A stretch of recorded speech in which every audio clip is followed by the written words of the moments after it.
Hello everyone and welcome to Civic Platform. This is your host Zuher Almusre. Altered Mind open a new drop-in center for youth, Indigenous and Newcomer. For Winnipeg youth, I think this drop-in will help them a lot. So this mix between Indigenous and the Newcomer, it's benefit for the both side. Indigenous people can clarify more about their history, and the newcomer can share their history also with the Indigenous, so they will know more about each other. So let's find out how much important this drop-in from Grace Edis, the Executive Director of Altered Mind. So let's jump right in.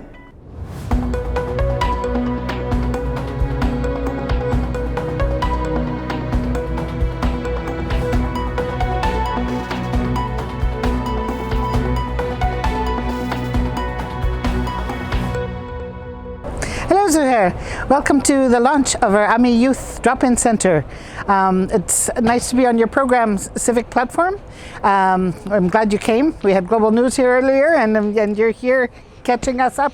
So Canadian Heritage, Department of Canadian Heritage has given us funding for 2 years to run this drop-in center for youth.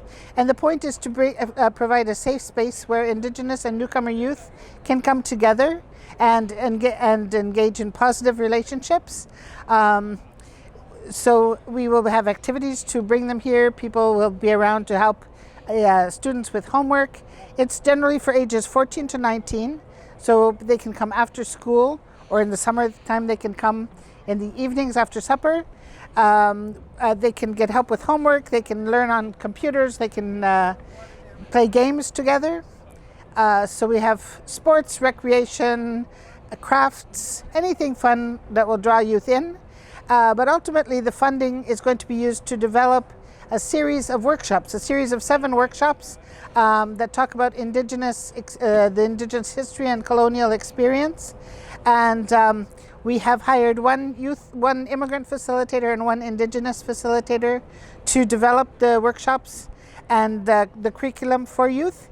And they will be helping youth understand each other's history and experience, and maybe the history and experience of their parents and maybe generations before, but bring it to a youth level so they can talk in ways that are interesting for them, relevant for them, and can build bridges of understanding between Indigenous and newcomer youth. So that's the main point of it. It's, as I said, it's a 2-year project.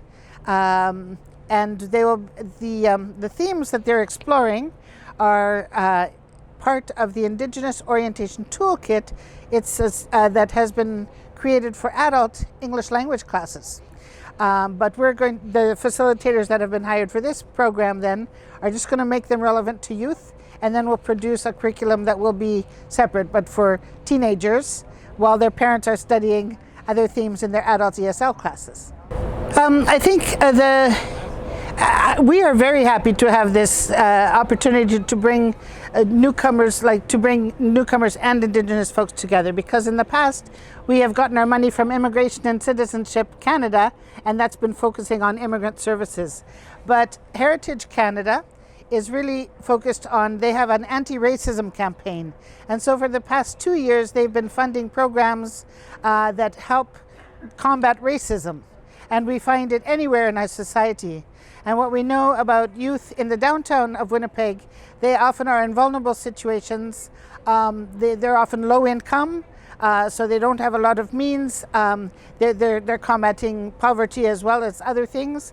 And often when immigrant or when refugee, for example, and Indigenous youth are coming together, they're also carrying the memories of trauma that their multi-generations have carried. Like their parents and grandparents are also carrying trauma, and some of this is visited down on children, and they have to deal with this trauma and understanding it. And the other thing about youth is that they have developed skills for resilience. So at the same time, they have a lot of strengths that they can pass on to each other. And so what's special about a program like this is that it brings the hope is to you know, Indigenous people will say, well, we were here first. Newcomers say, well, maybe we don't get such a good impression of Indigenous people when we first come. And the Indigenous folks say, yeah, but we were here first, and do you know anything about our history? Do you know what we've gone through? And so it's a chance to tell the story, and for newcomers to say, ah, that's your story. Well, you know, I heard my parents say, you know, or from where I come, we have a similar story. And so then the focus then is on building the peace and the strategies to be allies and to go forward and combat the negative things in society that trip us all up. Well, if you ask about culture, I mean, I definitely think that the more that cultures learn about each other, the more vibrant and colorful they become. So, for example, if you talk about Middle Eastern culture, well, just the food is one huge aspect of culture that I would wish we could pass on, you know, spread it widely. Music, I know that both Indigenous and Middle Eastern cultures love to play the drums. There's really rhythmic music. It just makes you want to dance. Often it's also spiritual music. So in Indigenous case, there's a lot of spirituality that comes through the music, and that spirituality is something really important to pass on, because it's a kind of it's rooted in nature, like almost like that, right? And so without knowing something about drumming circles or experiencing some of the sweat lodge or being able to experience some of that, you don't really know how it feels to be truly Canadian. So hopefully those experiences can get passed on to each other. Hi everybody, thanks for coming out today. My name's Jenna. I'm the Indigenous Facilitator here at Altered Minds Drop-In Center. I'm going to be playing some music for you guys today, just a couple songs. Come in and enjoy some free hot dogs and hamburgers. Come check out our pamphlets and chat with any one of us about what's going on at the center. We're very excited to have you here.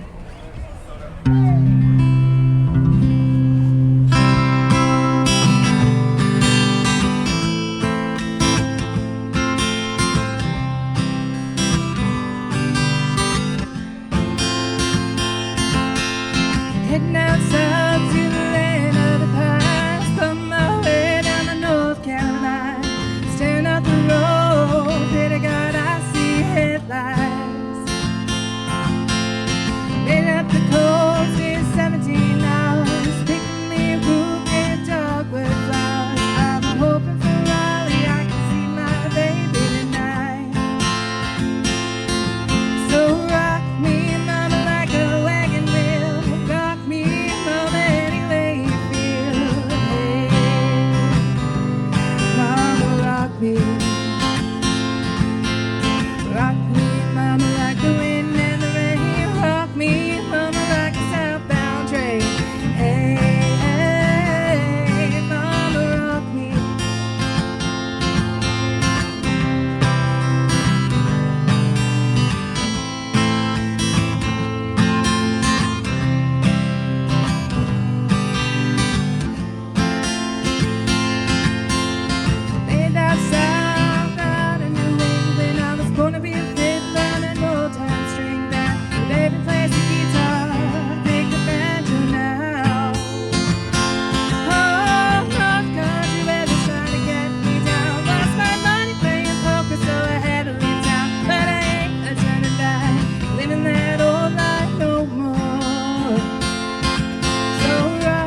Thank you.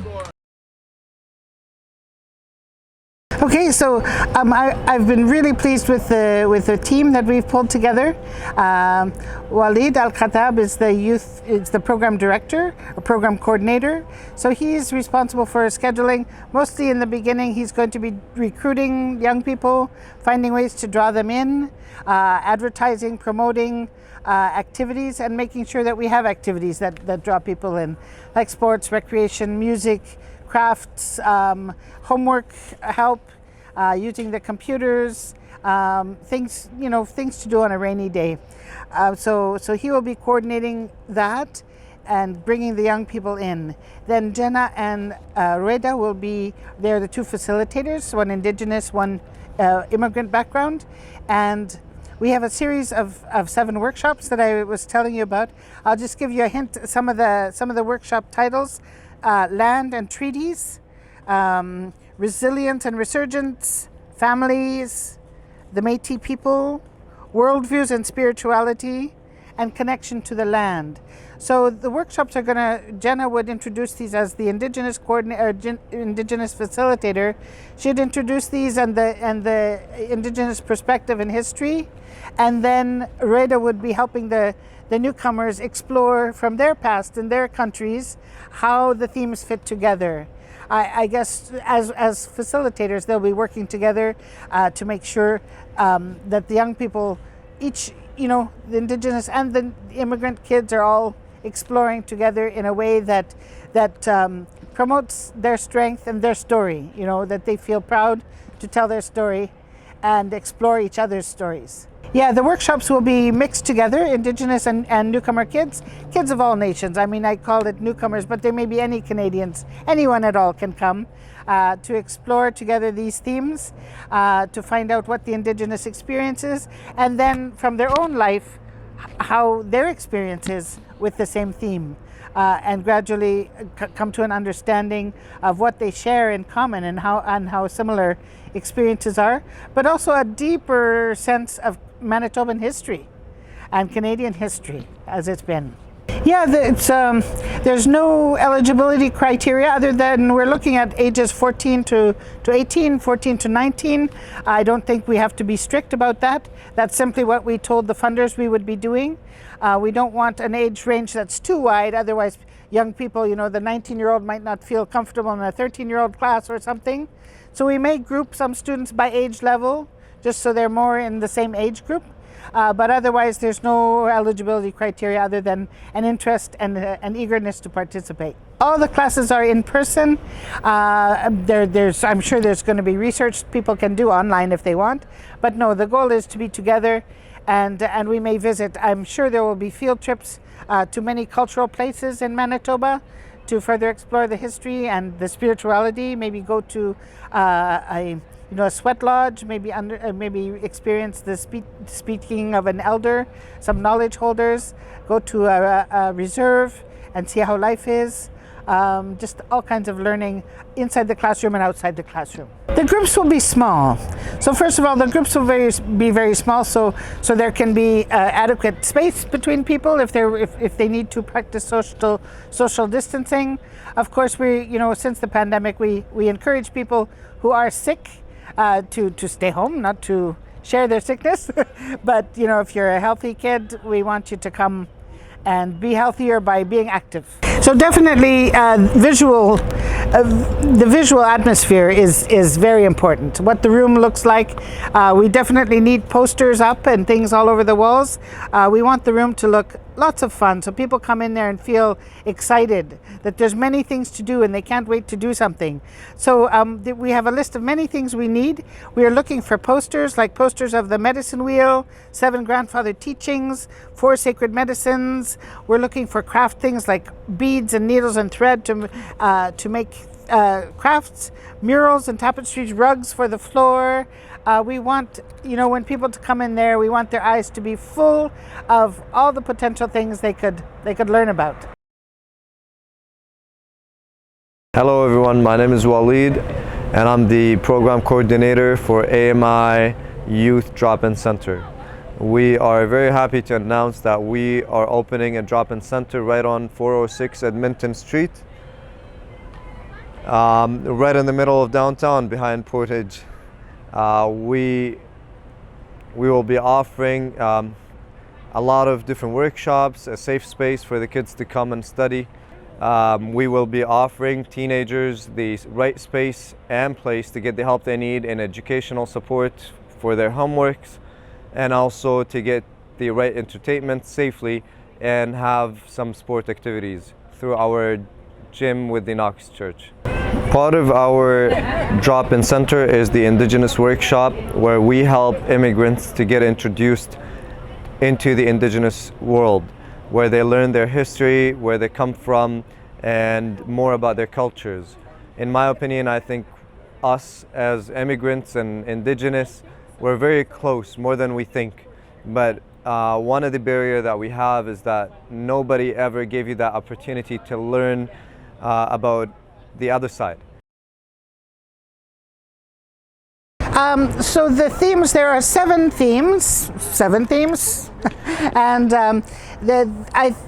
for the workshops. So one workshop per week, let's say, and then you have one final week to review. So I would say it's like a 2-month program where you have one workshop each month, and then you recycle again every 2 months, and then you have a new group that starts. But in the middle of studying those things, you may go on field trips, you may go to a sweat lodge, you may go to learn some beading or some other ceremony, some arts or crafts from someone. And so the connections that the youth make, maybe they will continue them for a long, long time. So our funding is to deliver these workshops over and over again for 2 years. So by the end of, like, say, winter 2023-24, we will have done the series of workshops a few times already, and we can hone them and perfect them to make a publishable curriculum that can be used. Maybe it can be used across Canada for Indigenous and newcomer youth to come together. But we hope that seeds are planted and things are started so that the learning can continue forever, right? I think that newcomers and Indigenous youth go through a lot of the same challenges, and even language, because many youth are coming from reserves or coming from small towns, and more are centering in the city, but they don't know the city any better than many newcomers. And then you're looking for family type relationships, and maybe you don't find maybe you have no family here, so you're looking for what serves as a family, and sometimes people get involved in gangs. We've seen that with newcomers, where gangs are welcoming to them and they say, okay, these are my people now. And people that are coming from out of town, small towns, they don't have anyone here, the same can happen to them. So we hope that by establishing a safe place for positive relationships, that people will find that family type connection cross-culturally, and that's our hope for the world. Is to see each other truly as human and sharing the same needs, the need for clean water, the need for healthy foods, the need to keep corporations out of our business, and stop the Monsantos of this world. It's bringing youth together to put our energies towards positive outcomes in the world, being protectors of the planet, being protectors of the water and of the land. I'm hoping that youth, who have so much fire and energy, can direct those energies toward the positive, and not fighting in the streets, or because crime is a problem in downtown Winnipeg. Drugs are a problem, and if we have love and connection, then those things are not so easily to grab us. They don't grab us as easily. The purpose of these workshops is to guide young people into a deep discussion, not just surface knowledge. Oh, let's make some beaded necklaces. But to take them into deep discussion, intellectual, spiritual, so that it's meaningful to them. And then, like I said, to create allies, so that we are like allies against struggles in the world, that we're fighting for good outcomes. Young people thrive when they are encouraged, when they feel like they are a success, when they feel positive, they feel they're doing something good. So of course, when we have arts and crafts, and we help them with homework, they're getting better grades. they're finding talents and skills that they have. So being able to encourage young people by saying, yes, you're good at that, you're really good at that, how can you, what can you do with this skill that you have? That's very important to, build the sense of success, self-worth, self-confidence, self-love, and all these things are important for bringing peace into the world, right? So that's one thing for sure.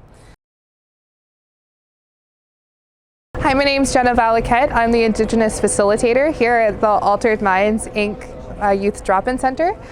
I'm very excited to join the team. We have a lot of great things planned. I'm a member of Poplar River First Nation in Treaty 5 territory, and I'm very happy to be here in the heart of downtown Winnipeg to share what I know about my Anishinaabe heritage and to connect with the youth. So my role consists of being here every Tuesday, Wednesday, and Thursday from 4 o'clock to 8 o'clock for an after-school program geared towards ages 14 to 19.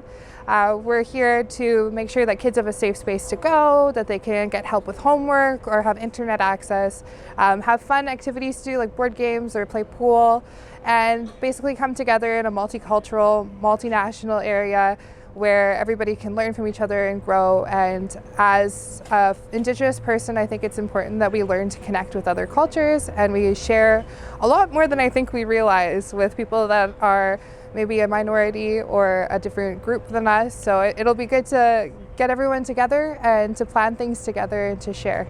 I think there are definitely going to be challenges along the way. There is a very checkered history, I guess, in Canada relating to Indigenous people.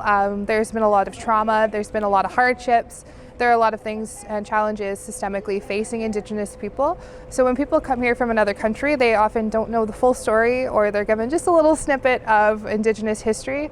So one of our roles here in working with people that are new to this country is to educate them, to share with them our culture, and to teach them the real history, because sometimes that's not always taught in the history books. So there are a lot of challenges facing Indigenous people today, specifically the youth. We're in this time of truth and reconciliation in Canada. There are a lot of things coming to light, like residential schools, day schools, the 60s scoop, and now the current CFS system, which is doing harm in our communities. We're also facing a unique challenge in Canada because we have two separate ideas of where Indigenous people live. We have the rural communities, usually northern communities or reserves, and then we also have urban Indigenous communities. So trying to bridge the gap between these two things and address different needs in different areas is really challenging. There is a lot of intergenerational trauma in this country towards Indigenous people, and I think there are a lot of really smart people with a lot of really smart ideas of how to address that and change that. But for me personally, I just finished my Bachelor of Arts in Indigenous Studies, and growing up as an Indigenous person, I believe it starts at a grassroots level. It starts in our home communities. It starts with getting to know our neighbors and really talking to them as a person. And that's the best way I can see is fixing these issues and systemic problems that we have. Yeah, so I grew up, I'm actually mixed, not Métis, but I'm mixed. So my mom is white, European background, and my dad is Ojibwe First Nations background. So I am 50-50, so I have a very unique position because I grew up kind of in both worlds. I grew up in a white community, and so I was the only kind of brown person that lived there. So I kind of had an interesting childhood because I was very much raised in a way that was not honoring my Indigenous heritage. When I turned 17 and 18, I realized that there was something missing in my life, and I turned to my Indigenous spirituality. I wanted to learn more, I wanted to grow, and I needed something to kind of ground me in my morals and how I viewed the world.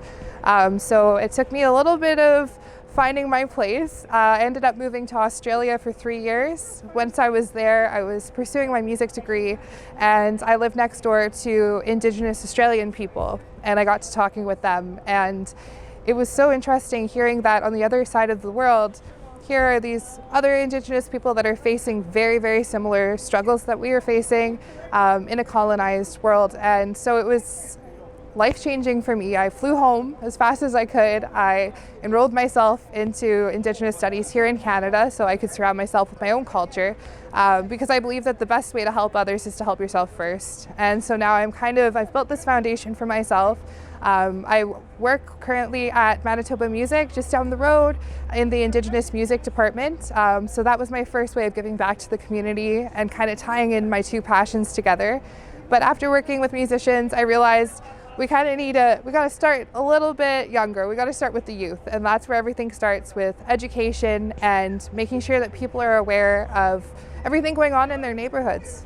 So I think my personal journey has kind of brought me to this place and brought me to working at the youth center, and I couldn't be happier. We have a great team, and there's definitely going to be challenges and road bumps, but I think this is a great place to be. My goals for the future are to go to law school, so I'd really love to pursue Indigenous law, specifically land claims. I think there's a lot of momentum right now in the law world, and I'd love to be a part of it. Yeah, absolutely. We've been able to speak with tons of people in the community. Lots of people are just passing by, going for a walk, and they happened to see our balloons and our signs, and came by to check out what was happening. So I was able to speak to quite a few either young moms, single moms, people that had kids that were the age ranges that we're looking at for the youth drop-in, or knew somebody that did. So by being able to speak to them and facilitate that one-to-one connection with them and hand them a pamphlet about what our program is all about, I think that it's a really genuine and important way of getting people to trust us, to know where we are, and it's a great way to just have a grand opening for our drop-in center. It's a great way to introduce ourselves to this community.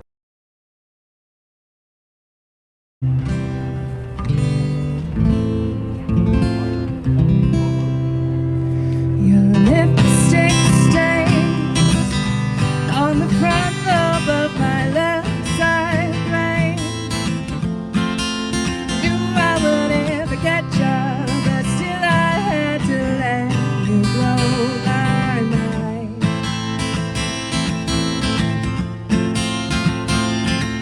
Your sweet moonbeam, the smell of you in every single dream I dream.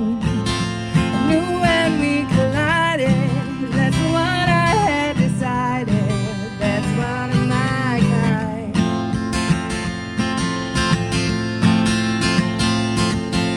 Hey, soul sister, thought that Mr. on the radio, the stereo, the way you move ain't there, you know. Hey, soul sister, I don't wanna miss a single thing you do.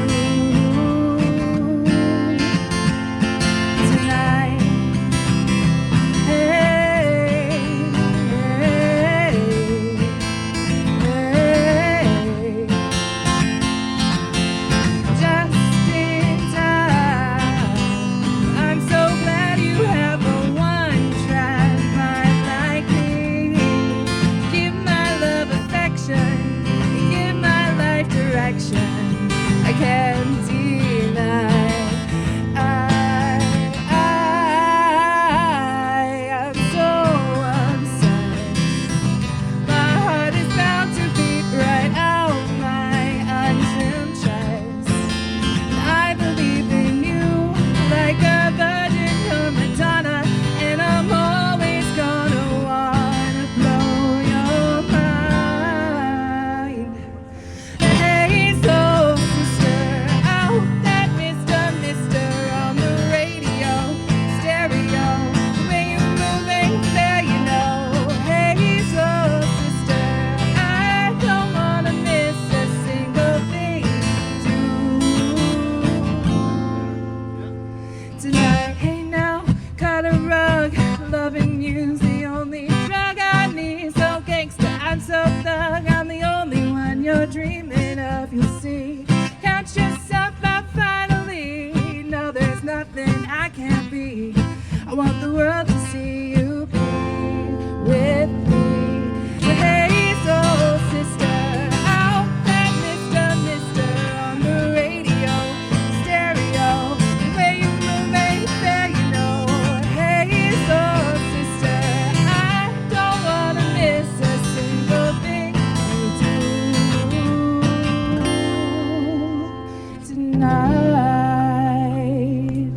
Thank you.